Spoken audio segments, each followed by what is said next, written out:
Don't listen to this jackass. You're big time. What are you doing with two jokers like us? Get the fuck out of bed, bitch. Go. Hey everyone, welcome to the Sick Golf Trips podcast, where everyday golfers share their stories, budgets, formats, mistakes, and more so that you can get ideas and get inspired to make a memory with your own sick golf trip. I'm your host, 𝐤𝐸, along with my co-host, Berkeley Hoagland. How's it going, Burke? What's up, Kerry? How you doing, buddy? What's up, golf world? Hope everyone's doing great. Hope you guys are looking forward to a great golf weekend. If you guys are getting out, make sure you guys get out there in that course. Kerry, did you play today, buddy? I did play today. Why don't I ever get the invite? You got the invite, but you're still sulking from last weekend. How you feeling after last weekend? Yeah, that was a beatdown. That was the second time that's ever happened where, like, I haven't won a hole and either of the other two guys didn't win a hole, and you took it all. I'm gonna give you your props, bro. I'm gonna give you your props. Quick recap. I have never seen Berkeley as quiet as he was, ever. He barely spoke a word on the golf course on Saturday. All right, Jerry, let's just tell everybody what really happened. Okay, so we get the Meadowlark, and there's two other guys. One guy I knew, one guy I didn't know, but either one of them I didn't know how they played. So we get on the first tee box. Kerry's telling me the one guy is really good. And the other guy, Kerry's like, yeah, he's all right. You know, you guys are he's probably a little bit better than you, whatever. So we get up there, and I par the first hole. Kerry bogeys, everybody else bogeys. On the second hole, I think we all parred. No. Someone parred it because it was two tie, all tie. So someone parred it. Yeah, someone tied it, yeah. And then by the time we get to the third hole, Kerry's like, all right, Bert, you got a stroke in this hole. And I'm looking back, I'm like, these guys were shanking balls. Kerry didn't really hit that well. I go, I don't know. I think I'm getting a little better. I don't really need to take these strokes because Kerry was going to give me 6 strokes. So I'm thinking, nah, man. Nah, don't worry about it, Kerry. Kerry's like, are you sure? I'm like, yeah. Didn't win a hole. Did not win a hole from the rest of the freaking match. He kicked my ass. And yeah, he beat me, what, $40, 50, 20, $30. So then I'm like, God damn. I go, Kerry, look at the score sheet. If you would have gave me those 6 strokes, what would it have been? He's like, yeah, you would have done much, much better. You would have done much better. I'm like, oh, yeah. I go, so next time I'm taking my strokes. Take the strokes. Take it when you can, when they're offered. It's brutal. It was amazing. Amazing. Oh. Did those cheap bastards Venmo you? Of course. Oh, they better. Jesus. You don't want me going after him because you know me. I got that big right hand sucker. Yeah, that was fun. Good times. Good times. Clean sweep. That was nice. This week's sponsor is Porter Road, a familiar sponsor. Porter Road sources their meats from pastures in the United States, dry aging and hand cutting at their own facility in Kentucky. They're setting the new standard for meat. Once you taste the difference, you'll never go back. No antibodies, nor hormones whatsoever. Pure pasture-raised beef. And pork, actually. I think I told you before that you got to try it. I keep saying I got to get you the hookup, Burke, because I'll get Chris to send you a tri-tip and pork because it is amazing. So tasty. I can't wait. But, you know, we need to figure this out because we've only done, 10 episodes, and he's been a sponsor of 5. So is this guy forking in some cash flow here every other week? Porter Road. I need to see some meat, baby, or see some cash. Get off your wallet, Chris. Send some meat or send some cash. Well, he did hook me up with some meat, so. Oh, see, he's getting hooked up. With the barbecue guy, he don't get no hookup. What kind of shit is this? What are we running over here? All right, I see how we're doing it. Look, Kerry knows that he's messing up. That is jacked up. Chris, I'm coming to bring that smoke, Chris. I'm coming to bring the smoke. Unbelievable. Unbelievable. While we're at it, man, did you notice some of my new apparel here with sick golf trips? We've got our unbelievable, beautiful, sick golf trip hat. Unbelievable. And we've got some of our merch going, polos, We got the beautiful hats. We got this here, the logo with the golf happy on the side. We got a little upside down. You know that trend, Carrie. Everybody's doing that, right? Getting that going. Yeah. So reach out to us, ladies and gentlemen. If you got some golf tournaments coming up, you want sick golf trips to come, maybe do a pod right there on one of the holes. We could set up a tent. Me and Carrie will be there. We'll be talking smack to you while you're hitting the ball. And we'll bring the smoke, baby. We'll bring the smoke. So hit us up. We'd love to show up. Well, Berkeley will talk smack to you. I'll encourage you. Little of both. Yin and yang. I love it. So did you get on the course this week? Yeah, I did. Played 18 holes at the Vineyard. But, hey, when I'm out there and I'm not betting with anybody, I'm practicing, right? The Vineyard. Did you meet anybody? Yeah, I did. I met a couple people, got their number. Great guys. Been a high school kid and his uncle. Great guys that live right around here. I don't know if you've been to the Vineyard, but the Vineyard's a cool little course. But the problem with the Vineyard is those first 3 holes. Oh my Lord. They are tough. I literally lost. I think I had an 8 on the first hole. Lost 1, and I had a 7 on the second hole, put 2 in the water, and then on the third hole, I was good. I think I parred that, but yeah, those first 3 holes are just they're just tricky. It kind of messes me up all the time. Yeah, I don't really remember. I only played there the one time. Yeah, I got to get you back out there. My boy Luke works there. Did you see him? No, I haven't seen him. I think he works either Friday, Saturday, Sundays, but no, I haven't run into him. So, I've been researching a mini trip, sick golf trip for your very first one. So it's got to be a little bit special, but it is going to be a mini one, obviously. Looking at Vegas, as you mentioned, Palm Springs, maybe Rams Hill, but that you only get one course, but it is a really nice course, apparently. And I don't mind playing it. If it's a nice course, playing it 2-3 times. Because, the first time is always, you're just trying to figure it out. And they rent like a nice big houses there, supposedly. So it's an option. So I know that you were looking at Palm Springs, which is another great idea. And you were kind of around the $1,000 range for what? I feel like that's where it's going to land. I mean, unless anybody out there can advise us on how to make an even more budget trip. That's part of what we're starting to learn here or trying to learn on this pod. But it's the courses, the golf courses, the nice ones are going to be 100 at least, usually 200, 250, right?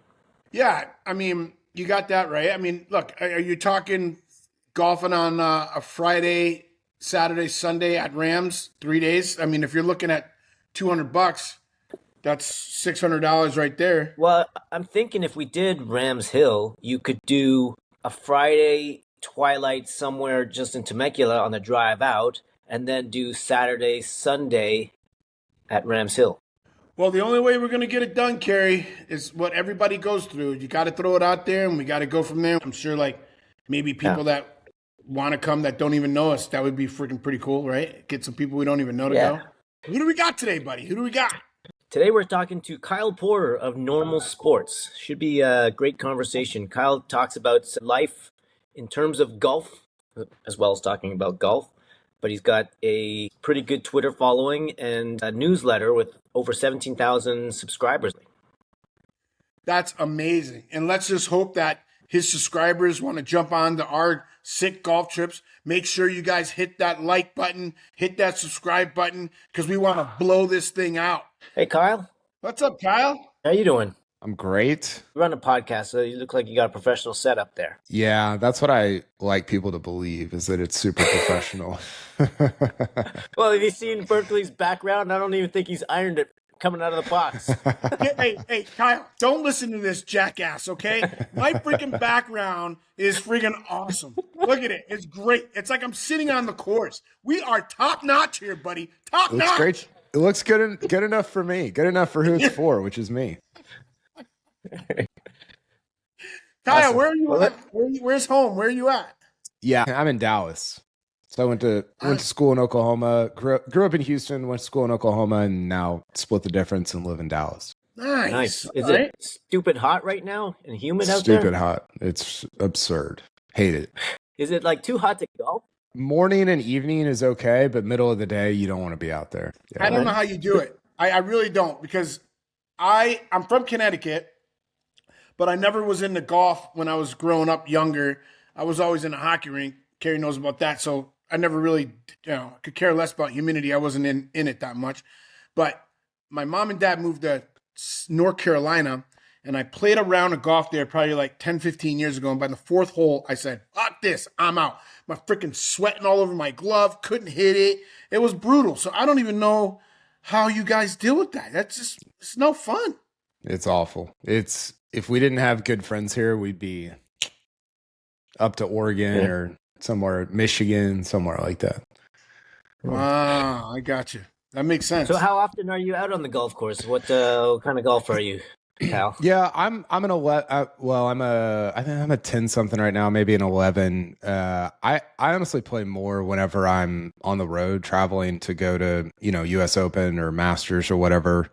Wow. I've got 4 kids at home, so it's hard to get out when I'm here. But because of my job, it lends itself to playing some cool places whenever I'm out on the road. So tell us about your job. It sounds like you write a newsletter. Yep. Got many, many thousands of subscribers. I've read some of it. It's great. But is that all you do? Yes. So I was at CBS Sports for 12 years, covered golf. I was kind of like their senior golf writer, podcaster over there. And in 2024, I left to start Normal Sport, which is what I do now, which is a newsletter, podcast, social, all that stuff. And yeah, I just got back from the U.S. Open, so I go to usually men's professional events, a few other things, but that's sort of the wheelhouse, and write about them, talk about them on a podcast, all that stuff. So it's a ton of fun. I love it. That is amazing. And the one thing that I love about what you're saying is it's what everybody says, right? You find your passion, and you hope that passion could turn into your livelihood. You know what I mean? Totally. So that is absolutely amazing. And I love that. And I think that was one thing that Carrie brought to me when he noticed that I was really starting to play a lot of golf, was like, hey man, we should kind of do this little podcast thing. And I'm like, I don't really know anything about golf. I'm just out here freaking hacking around. And he goes, no, we're going to talk about golf trips. We'll learn from everyone else. And I'm like, oh man, this is great. And the only thing I want to get out of it is to play some golf, right? That's all we do. I want to meet great people like you. Maybe get to travel, play some golf, and we never know where it's going to go, right? We started right where you started, Kyle, right? You were small. Kyle, I apologize. Like, I didn't realize you're so big. You're big time. What are you doing with 2 jokers like us? Yeah, that's exactly what I told Carrie when I'm looking you up. I'm like, why does this guy want to be with us? What are we doing? No, I'm not big time. I think Berkeley's right. I think that, my thing with running a business like this is it was funny. Whenever I started it, I've got an entrepreneur friend here in Dallas who, he owns like a bunch of businesses. And I was like, hey, give me some advice for like running a business. And he's like, just don't run out of money. And I was like, well, that's good advice. Do you have anything else? And he was like, no, that's the whole thing. If you have money, like you get to do what you love. And I think like Berkeley said, or a lot of people look at entrepreneurship and owning a business like you're Elon Musk, where it's like, oh, you're just trying to make as much money as possible. It's like, I just want to make enough money to be able to do what I enjoy doing for as long as possible. Like that's the goal. Yeah. And so far I've been able to do that, and that's been a ton of fun. So yeah, I totally identify with what you're saying there, Berkeley.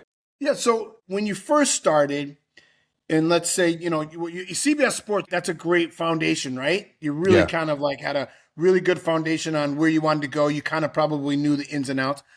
But so does the tournaments pay you to come to their tournament to set your podcast up? Yeah. I'm just trying to figure out where that money comes from. Yeah. So when I was at CBS Sports, well, like the first year or so, I was on contract. So it was like a 1099 deal. But then the last 11 years, I was a full-time employee of CBS Sports. So they just paid me an annual salary and said, hey, write whatever, 5 or 6 articles a week and do 2 podcasts a week. And that's, we sell ads against that. And that's how CBSSports.com makes money or whatever. The way the tournaments work is you essentially just apply for a credential, which is your pass to get in, and a seat in the media center where you can set up your computer and if you have a podcast or whatever. There is no type of money exchange there. It's just, hey, we'll give you a spot and you come cover our tournament. And if you want to say good things about the tournament, great. If you want to say bad things, like that's okay too. And yeah, that's sort of how it works. It was good for me because whenever I left CBS Sports, obviously that's a name brand that's going to get credentialed by everybody. It doesn't, like, what are you going to say? No, CBS, you can't cover our tournament. Nobody would do that. But, I am not like, I had concerns about, okay, well, will they just let me and my tiny little, newsletter business do that? And thankfully I had good enough relationships with the organizations that I told them ahead of time, hey, this is what I'm doing. And they're like, great, we'd love for you to be able to still come. And my travel budget is not as big as CBS's travel budget. So I don't go probably to as many places as I used to, but went to the Masters this year, Ryder Cup last year, US Open, stuff like that. My business partner is going to the Open next week. And so we pay for all of our travel to get there, lodging, all that stuff. And then they give us a credential and let us in and have us cover the tournament. So that's sort of how the setup works there. Just thinking, Bert, that's another kind of golf trip, though.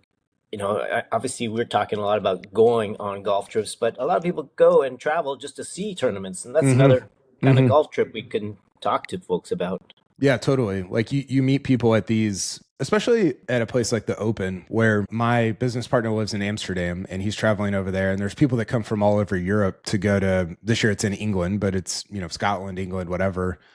And you meet people from all kinds of countries and it's pretty cool. Like it's different in that, most of the people who go to the John Deere Classic or the RBC Heritage, they kind of live there, right? Like they live in those locations, but you get some of these national, like the US Open or the Open Championship or, Masters or whatever. And you meet people from all over. And that's I think one of the cool things about big tournaments like that. Yeah. So given your vast travels and experience, I think you were going to talk to us about Scotland. Do you still think that's the best avenue to go, or I think there's 2 that I have in mind in terms of like just really cool golf trips. One, I got to go to New York a couple of years ago on this little trip, and so what happens at these tournaments is when you cover, let's say, the PGA Championship or the US Open, a lot of times they'll have a media day where they let the media, idiots like me, come out and play the course. And so that's all Berkeley wants. Well, that's all we want. Free golf. That's all we want. Yeah, there you go.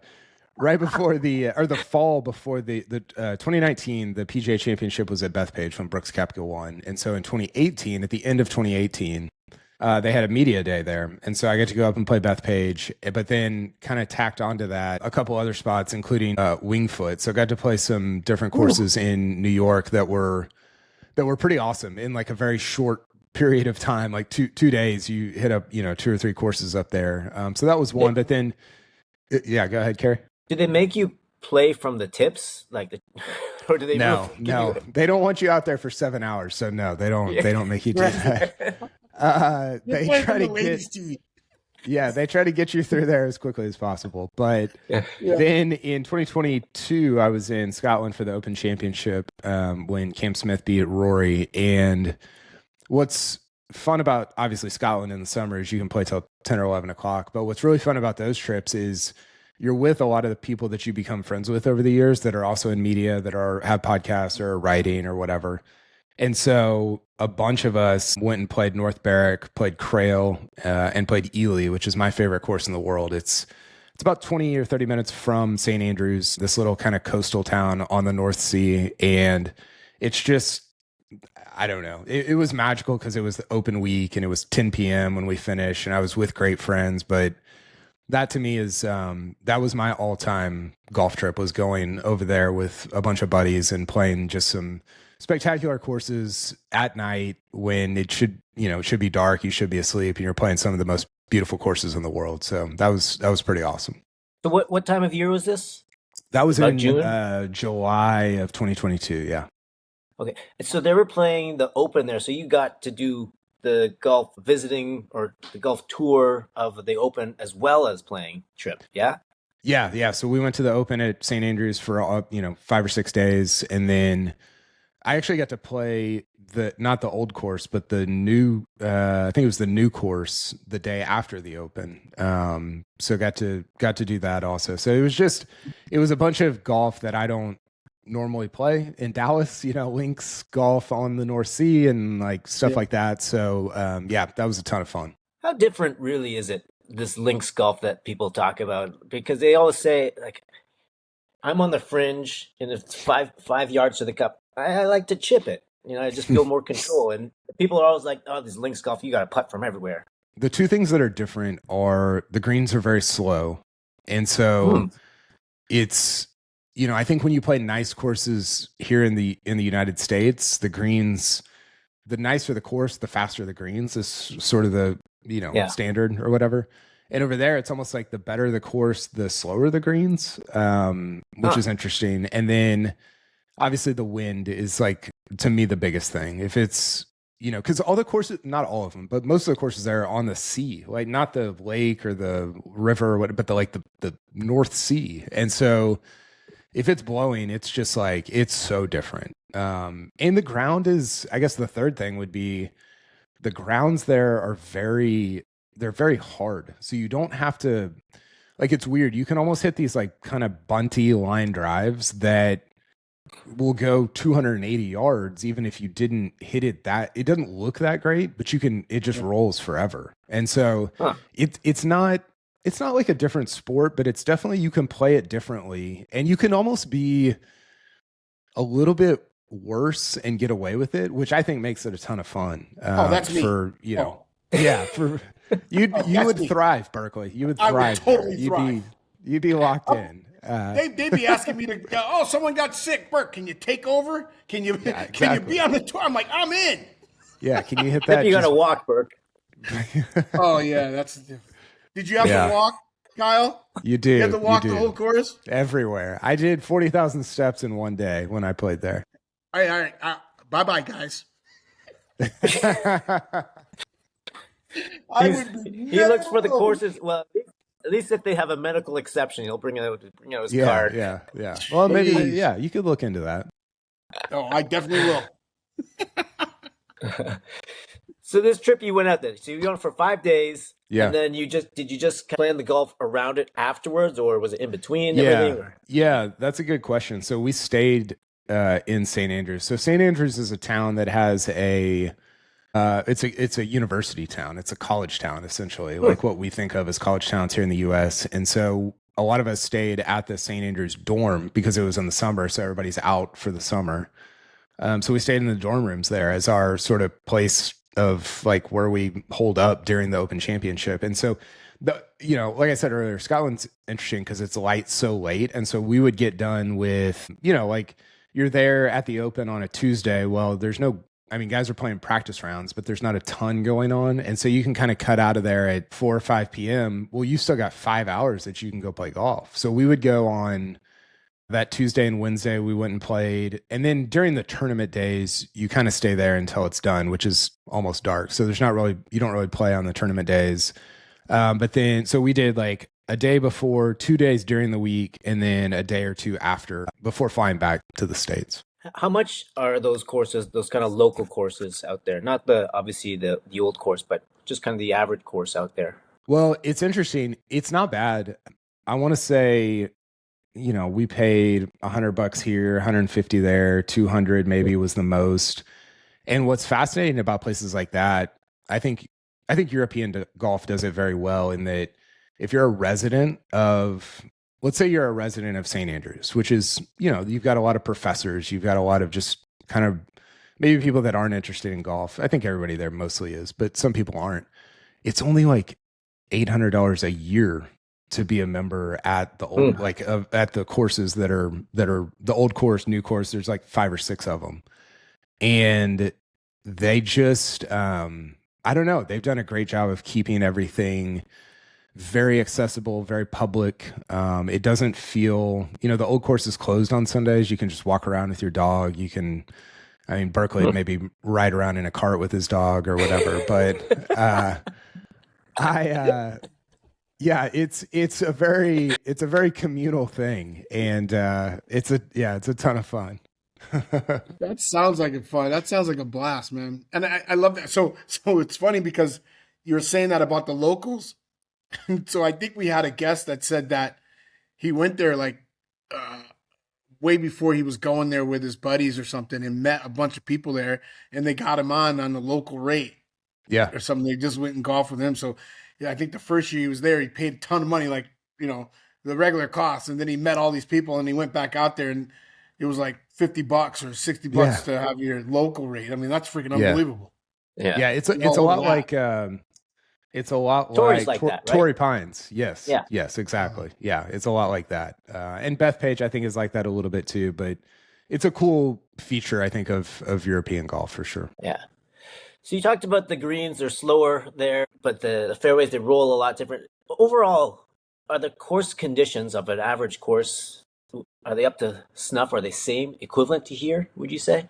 I think they're pretty different. I think if you went out there and you just walked around, you'd be like, really? Like this place? This is what you wanted to play? Like it's not, it's not super green. It's not lush. I think a lot of times we think of Augusta National as being sort of the pinnacle of like, this is what golf courses should look like. And I think that's one way golf courses can look. And I think Augusta National is beautiful in its own way, but it is different in that they don't do the same. Their agronomy is different, and the way how much they water is different, and it's just a different experience, and one that you sort of have to be okay with and know going in. And as long as you are, then I think the experience is just as good, if not better, because the locales are like, again, on the sea and in very cool towns. We were playing Elie, and right off either the third or fourth hole, they have this little pub that you just stop in and get a beer and then keep playing your round. And it's like 20 feet off to your left, and you just stop in, get a beer, keep going. And you're like, man, that's awesome. That's freaking awesome. Great. Like that's really cool. And so there's just a lot of stuff like that is not, it's amenities that are cool and different, but not necessarily the same ones that we think of when we think about golf here in the States. Well, that's why I love having these conversations though. It's because like I might get there and have these dreamy expectations in my head, and then they just don't meet them. But you have a conversation like this, and it kind of grounds you before. It's like, no, this is the kind of expectation you should have, and then I will have a better time because, again, the expectations are set at appropriate levels. Well, Kyle, basically what he's saying is he's a freaking prima donna, like to the freaking top. We get here in golf over here, and it's a little bit misty. Oh, my hand is slipping. It's just too wet. Oh, I got to put – this is hardly even rain. He's putting a rain jacket on. I would go over there, and this fool wouldn't even make it through first round. He'd been complaining the whole time. I've played with guys like that, for sure. Yeah. He'll admit it. Guys, tell him. It is weird. I love Southern California weather. I'm from Toronto. I live in Southern California for a reason. Yeah, well, Southern California is spectacular. So if it got a little rainy in Scotland, you might struggle a little bit. But so have you played Rustic Canyon out there? I have not. So when I went to, I think it's Rustic Canyon, I went to LACC for the 2023 US Open, and we got to go down, I think it's called Rustic Canyon. It was really cool. It was super fun. It wasn't super private or anything like that. It was just like a really cool, I think it was fairly close to LA, maybe an hour away or something like that. But then my brother lives in Pasadena, so we played, there's a course right by the Rose Bowl there. I can't remember the name. Okay. But that was really fun also. I think I hit a couple balls in the Rose Bowl, which is not good. I think we were talking with the guy last week, Patrick Koenig, and he's like, yeah, he played this course in Texas or New Mexico or something like that. And he's like, yeah, you shank a ball, it's into Mexico. Yeah. It's Lagunitas or something like that. Or Blackjack, I think it was. No? Oh, okay. Yeah, that might have been it. Yeah. So when you went over to Scotland, you were there for work, so you got hooked up with the hotels and all that. Or you said you were in St. Andrews? Yeah, we were at the dorms? at the dorm rooms, yeah. And so whenever you, like, when I would travel with CBS Sports, they would pay for like lodging and flight and all that stuff. Now I have to pay for it with my own business, with my own money. But Yeah, those are, I'm 41 now, so staying in dorm rooms is not as romantic as it was 20 years ago. But it was cool because, so many people there. One of the cool things about St. Andrews, and I think a lot of towns in Scotland, is everybody is just sort of always walking around. The weather is not like it is in Dallas. And so you're just kind of like, yeah, you sleep in your bed or whatever, but you're just sort of always outside with people and with friends and in this coffee shop and that pub and that restaurant. And it is just very, very communal, partly because the weather and partly because of the culture there. I think it's just more communal than it is in the United States. So yeah, that was like my experience of staying in the dorms was not the best, but it also wasn't the worst because you just didn't spend a ton of time there. And so that town is probably centered just around golf, right? So everybody's there. Yeah, golf it's and a school. golf town. Yeah, so that would be cool. Everyone you're talking to is talking the same language as you, right? When you're out and they know why you're you're there. Is it a town then in the summertime when there's no open? A little bit. I mean, the thing about St. Andrews is you've always got tourists and travel coming in to play the course, right? And so in terms of the university, yes, it was a ghost town, but and obviously the open was there, so it was way more crowded than it usually is. But I think it stays fairly busy year round, just because somebody like my dad and his friends will fly over there and play the old course or play somewhere around there, Kingsbarns or whatever. So it stays busy. So I'm going to ask you, having been to all of these tournaments, from a tourist perspective, golf spectator perspective, which one is most fun to go to? Like, give us the perspective of going to this one is like this, going to this one is like this. Like, which one would you go back to? Yeah, that's a great question. Are you talking about which event or which location? Because obviously the U.S. Open and PGA move around. I think from an event standpoint. Okay. Unless there's location makes it, in your opinion. I think locations do make a difference for sure. I'm trying to think. Like Tulsa is very different than the Hamptons. Like when you're going to a PGA in Tulsa versus the US Open in the Hamptons. But fair. I mean, the one that I always tell people when my friends ask, like, hey, what should I attend or what should I try to go to or whatever is the Ryder Cup. And it is, I think, last year was weird. It got kind of a bad rap and like, it wasn't great. Like the fans it was pretty bad. Like it was pretty abusive and just not the best environment. But man, I've been to 5 now, I think. And it is just it's like watching a football game on a golf course. And the atmosphere is just electric. It is so different than going to the Byron Nelson or, events that are fine and good. And like, it's cool to see Scotty Scheffler, but it's just so different. And the problem with Ryder Cups is it's hard to see. It's hard to like find a spot to see a lot of golf because there's only 4 matches going on at one time. And so if you're on a hole, you're only seeing 4 groups come through. So that makes it tough, but the atmosphere itself is unparalleled. It is the best. I went to, I've been to Rome. I went to Whistling Straits, Bethpage. I went to Hazeltine. I guess those are the 4 that I've been to. And they're all it's just the coolest. Like it is a very, very cool and it's just a unique golf experience. You can get a PGA experience at a US Open. You can get, you can kind of, there are variations of it, but you kind of see what it's like. And the Ryder Cup is like this other thing altogether. So yeah, that's been... You just made me think about though, like all these Europeans came over for the Ryder Cup 2 years ago, and it was a negative experience, I guess, because of the U.S. fans.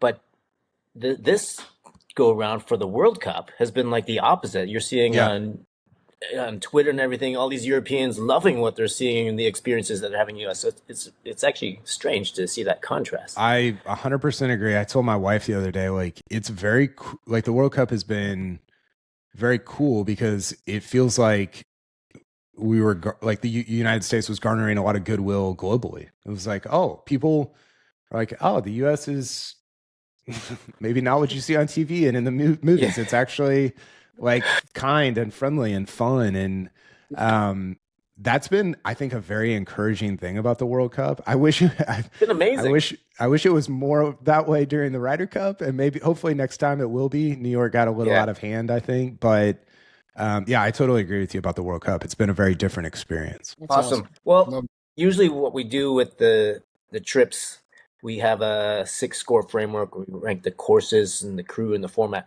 I think yours is a little bit unique, and it seems like we're having a lot of unique experiences here. But I guess, would you go back? And for like, if you're going to have a trip with your buddies, would you say, hey, we got to go to Scotland? Or would you go somewhere else because you just want to get experiences in other places? Yeah, it's a good question. I think I would go back for sure. I think that, I think I would probably try to go somewhere around like in the United States for like, I haven't been to Bandon. I haven't been to Sand Valley is one that I really, really want to go to. That looks it seems just spectacular. I think if you made me pick right now and money wasn't an object and I could, all my friends' schedules aligned, like I would pick to go to Sand Valley. It was done by the same guys that did Bandon. Well, Kyle, it's my 60th coming up in April and Carrie's 50th. And right before we got on with you, we were talking about going there. We want to invite you to come with us if we put it together.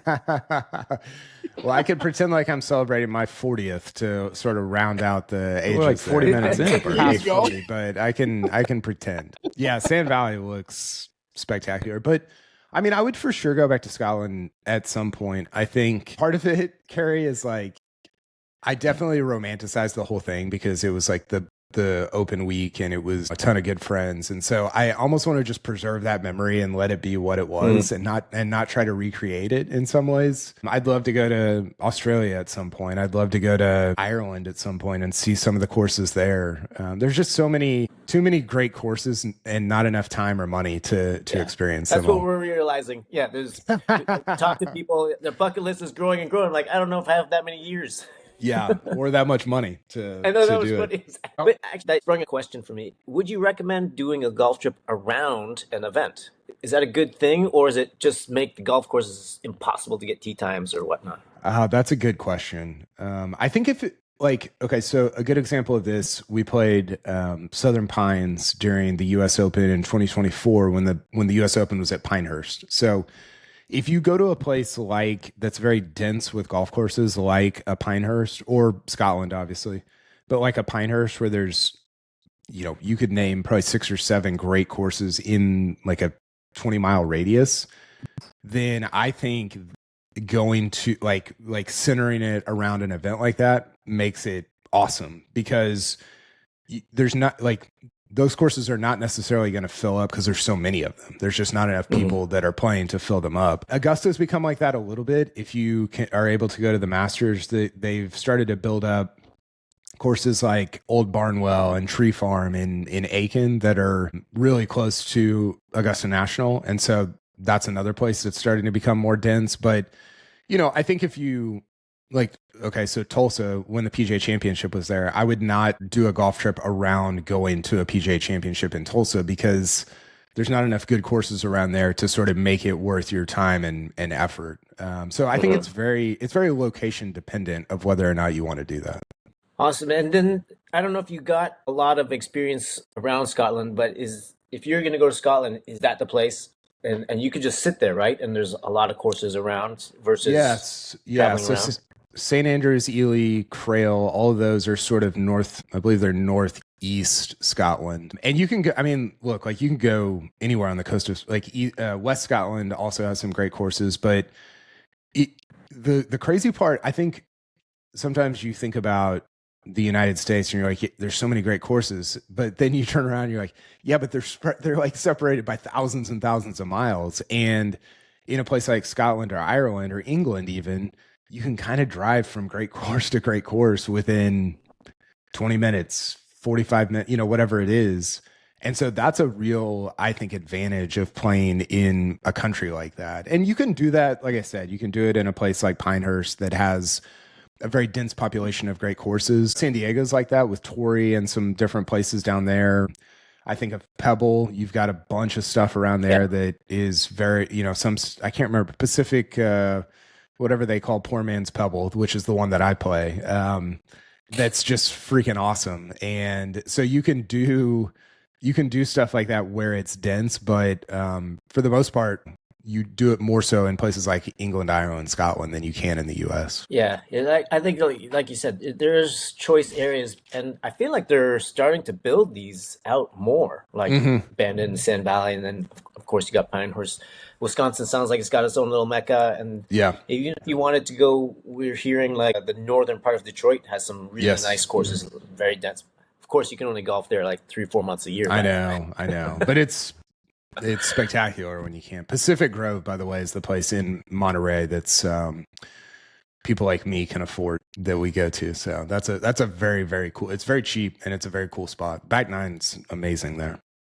Do you get like the peak of the ocean, like through this one tree crest or something? No, the Back Nine, you get the ocean. Oh, nice. It's not like 6, 7, 8, 9 at Pebble, which is incredible, but it's like it's Poor Man's Pebble. It's a lesser version of that. So if anybody's out there, that's a very cool spot. That's like maybe a spot we should consider for our little mini too, Bert, because it's driving distance. Yeah, I'm up. You know me, I'll go anywhere. Yeah, as long as it has a cart. Cart for sure. Yes. I keep telling you, we're like 40 minutes in, Berkeley. A big trip. You got to train. So at least like have someone drive the cart, drive your bag, and walk a few holes. Yeah. Because a lot of these places where you can't have cart, at least you can get a caddy, so they'll carry your bag. So you really just need to walk it, right? Kyle, let me also preface this by I'm just coming off 2 full knee replacements. Oh yeah. Well, that you should have led with that instead. We're like 40 minutes in, Berkeley. Yeah, I'm on my right one is like 6-7 months, and my left one's like a little over a year. So so it's still kind of sore. And, you need to get carry off your back. Then that's a different deal. I didn't know that. He's like 3 pounds. He's picture. He's like 3 pounds. Or he could just walk more, get on the bike, whatever. Please. I'm Team Berkeley now. See, there you go. That's awesome. Kyle, this has been great, man. This is awesome. Yeah, I really absolutely. appreciate you coming on. Yeah, thanks for having me. I always love talking golf, whether it's pro golf, amateur golf, traveling, any of it. It's a ton of fun. So yeah, keep up the good work, and thanks for having me on. Will you get out to Southern California ever? I haven't recently. Like I said, my brother's in Pasadena. Got to see your brother. I know. I need to get out and see him. So yeah, I'll holler at you guys if I get out there. What size T-shirt are you? Looks like you're probably like a large. I'm a large. Yeah, that'll work. It's a dangerous game. Dangerous game you're playing there, Berkeley. Guessing people's sizes. And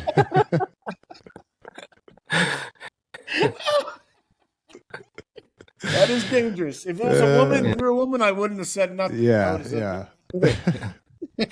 That's awesome. Well, Kyle, give us your handles and how do people find you? Tell us about Normal Sport. Yeah, normalsport.com, newsletter, podcast. I'm on Twitter, X, whatever we're calling it, at Kyle Porter NS for Normal Sport. So yeah, those are kind of the main places. And we'll keep covering the pro game. Big tournament coming up next week, obviously with the Open. But appreciate y'all's time, and best of luck with the pod. I appreciate you as well. Yeah. Thanks a lot. Awesome. So much, Kyle. Appreciate Thank you, guys. you, all right. Take care, Kyle. Yeah. Well, that was awesome, Burke. That was fantastic. There's a great guy too. Loved his personality. Yeah. That's the thing, Kerry. It reminds me of the hockey community, right? Everyone's just so cool. Everyone's just, like, it doesn't matter where you are on the pecking toll, right? Everybody's cool. Everybody's cool. Everybody's just wanting to help everybody out, and it's amazing. Love it. I really felt bad, not knowing that he was a CBS. I guess I should do better research or whatever. But it's like, oh shit, he's pretty big time. So I was well, I love the fact that he was like, I'm not big time. You know what I mean? I love that, dude. He was, like I think I told you before, Kerry. Everybody's starting where we're starting, right? Everybody's starting. They're just going from one subscriber to the next, to the next, to the next, and hopefully, you just got to be authentic. You are one authentic guy. I find myself pretty authentic.